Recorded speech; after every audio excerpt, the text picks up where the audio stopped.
이번 영상은 자신에게 맞는 연수원을 찾는 방법과 연수 시 주의해야 할 내용을 설명할게요.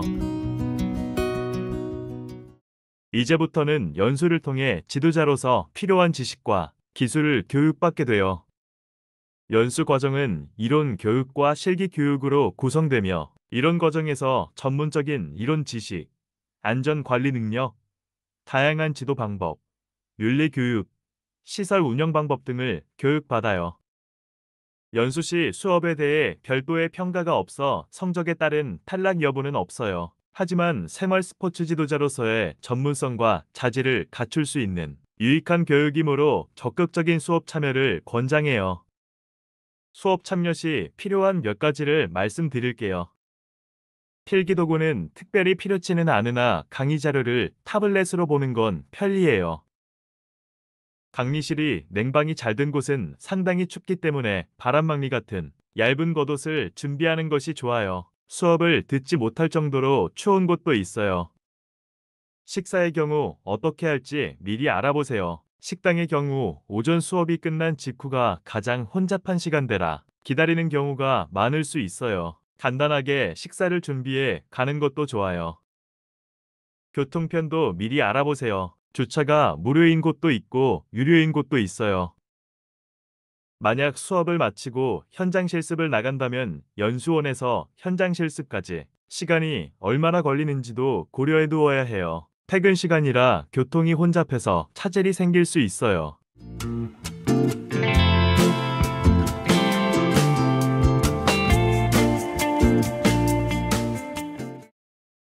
이제 연수원 선택을 위한 절차를 살펴볼 텐데, 앞으로 설명하는 몇몇 사항은 연수를 접수하기 전에 미리 알아두는 게 좋아요. 연수원 장소만 알아둘 경우 접수할 때 자신에게 해당이 안 되는 연수원이면 다른 연수원을 알아보아야 해요. 이런 경우 연수원 접수가 어려울 수 있어요. 연수원마다 정원이 있으며 선착순으로 접수가 이루어지기 때문에 정원이 찰 경우 다른 연수원을 알아보는 동안 뒤늦게 접수하면 정원 초과로 원하지 않는 연수원에 접수해야 할 수도 있어요. 그럼 연수원 선택하는 절차에 대해 알아볼게요. 체육지도자 공지에서 접수 일자 및 연수 기간을 확인할 수 있어요. 내용 중에 연수에 관련된 부분만 볼게요. 접수 기간은 7월 18일에서 7월 23일이고 추가 접수는 7월 25일에서 7월 29일까지예요. 접수를 할 때 연수원도 선택하게 되어 있어요. 연수원은 자신의 주거지와 가까운 곳을 선택해야 좋습니다. 연수원을 알아보죠. 메인 페이지의 시험 안내에서 자격 등급별 연수기관을 클릭합니다. 그리고 2급 생활 스포츠 지도사를 선택해 주세요. 화면에 나오는 목록에서 다니기 편리한 지역의 연수원을 선택하는데요. 하나씩 찾아보기가 힘들어요. 그래서 구글맵에 표시를 해놨습니다. 지도를 이용해서 편리하게 연수원을 찾을 수 있어요. 연수원을 찾기 전에 연수원 선택을 위해서는 교육과정과 수업 시간을 알아야 해요. 연수는 교육과정에 따라 일반과정, 특별과정이 있고 교육시간에 따라 주중, 주말, 야간으로 구분되어 있어요.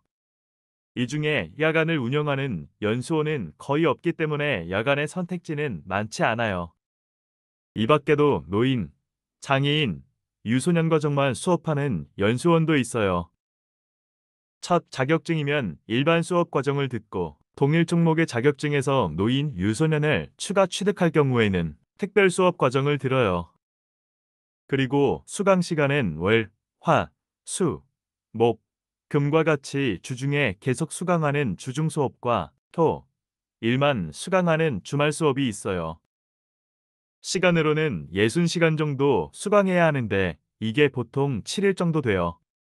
그래서 주중 수업을 들으면 월요일부터 다음 주 화요일까지 수강해야 하고, 주말 수업을 들으면 거의 4주간 토, 일은 수업을 들어야 해요.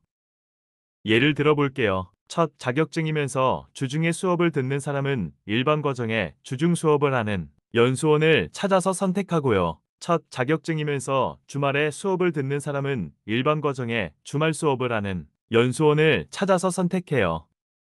동일 종목에서 추가로 유소년이나 노인 자격을 취득하려고 주중 수업을 듣는 사람은 특별과정과 주중 수업을 하는 연수원을 찾아서 선택하고, 동일 종목에서 추가로 유소년, 노인 자격을 취득하려고 주말 수업을 듣는 사람은 특별과정과 주말 수업을 하는 연수원을 찾아서 선택하면 돼요.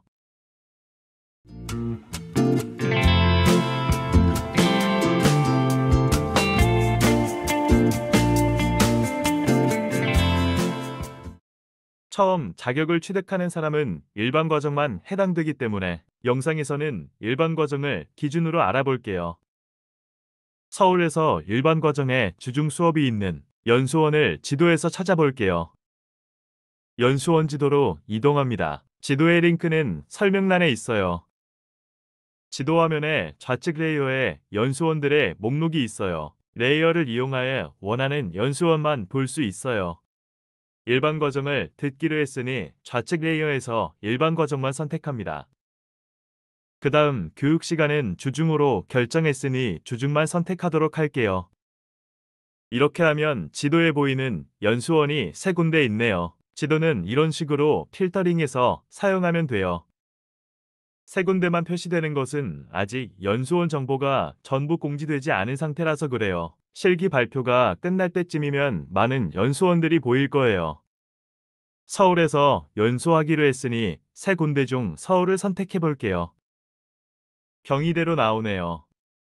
이런 식으로 지도에서 연수원을 찾았으면 국민체육진흥공단의 연수기관 시행공고에서 경희대학교의 시행공고를 확인할게요.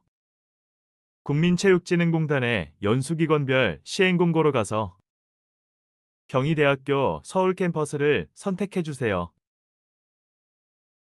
시행공고 안내는 꼭 읽어보세요. 연수 일정과 안내사항, 예외사항에 대해 설명하고 있어요. 중요한 것은 네이버 카페를 운영하고 있으며 이 카페는 꼭 가입을 해야 해요. 연수가 끝날 때까지 소통 창구로 이용됩니다. 연수 중 필요한 자료들도 이곳에 공유되기 때문에 반드시 가입해야 해요. 카페를 운영할지 단톡방을 운영할지는 연수원마다 달라요. 시행 공고 안내에 나와 있으니 꼭 읽어보세요. 이제는 시행 공고의 세부적인 내용을 살펴볼게요. 세부적인 내용은 연수원마다 다를 수 있으니 반드시 자신이 선택한 연수원의 공고를 확인하고 영상은 참고만 하세요.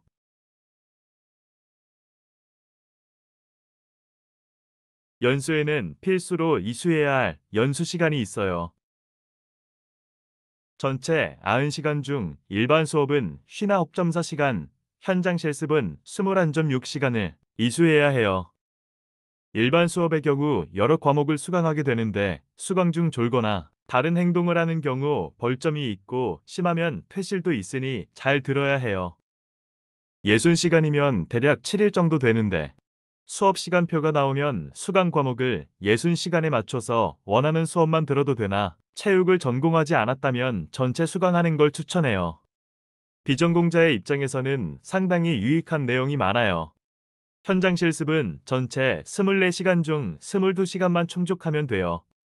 자신이 다니는 클라이밍짐에서 하는 게 제일 편리하고 좋아요. 이런 걸 개인 매칭, 개인 섭외라고 하는데 개인이 실습기관을 직접 섭외하는 거죠.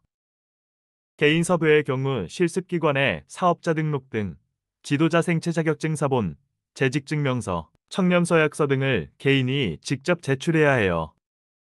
또한 실습기관 지도자의 경우 자격증 취득 후 일정 기간이 지나야 해요. 아마 2년이나 3년이 지나야 자격이 되는 걸로 알고 있어요.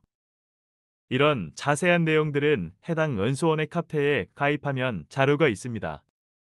개인 섭외를 못해도 크게 걱정하지 않아도 돼요. 개인 섭외가 아닌 분들은 연수원에서 섭외를 해서 실습기관을 지정해줘요. 연수원에서 지정한 기관에서 실습을 할 경우 실습기관에 사업자 등록증이나 지도자의 자격증 사본 등은 제출할 필요가 없는 장점도 있어요. 이렇게 최소 교육 60시간, 실습 22시간 충족해야 해요. 연수 일정을 볼게요. 연수 일정에서 관심 있게 볼 것은 일반 수업 시작일과 현장 실습 시작일이 같다는 거예요. 따라서 주중 수업인 경우 당일 수업을 마치고 저녁에 현장에서 실습을 하거나 주말 수업인 경우 주중에 현장 실습을 하고 주말에 수업을 들을 수 있어요. 이렇게 하면 연수를 좀 더 일찍 마칠 수 있겠죠. 단, 개인 섭외의 경우만 일정을 겹쳐서 진행이 가능하고요. 연수원 섭외의 경우 일반 수업 일정이 모두 끝난 8월 24일 이후에 가능해요.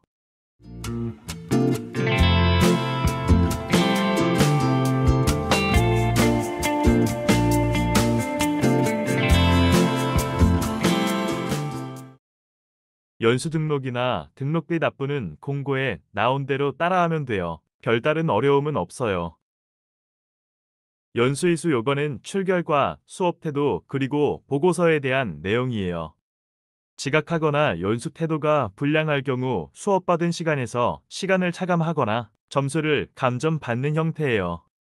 졸지 않고 수업에 잘 참여한다면 크게 신경 쓰지 않아도 됩니다. 연수 시 제출해야 하는 보고서가 있어요. 체육지도 보고서와 현장 실습 후 제출해야 하는 출근부, 학습일지, 평가표, 보고서, 서약서 등이 있어요. 이 중 체육지도 보고서는 수업 내용을 바탕으로 작성하는 것이 아니므로 연수 시작 전에 작성해도 돼요. 이런 보고서를 작성하는 방법이나 양식 등은 자신이 선택한 연수원의 게시판이나 연수원에서 운영하는 카페, 카톡방 등에서 확인하도록 해요.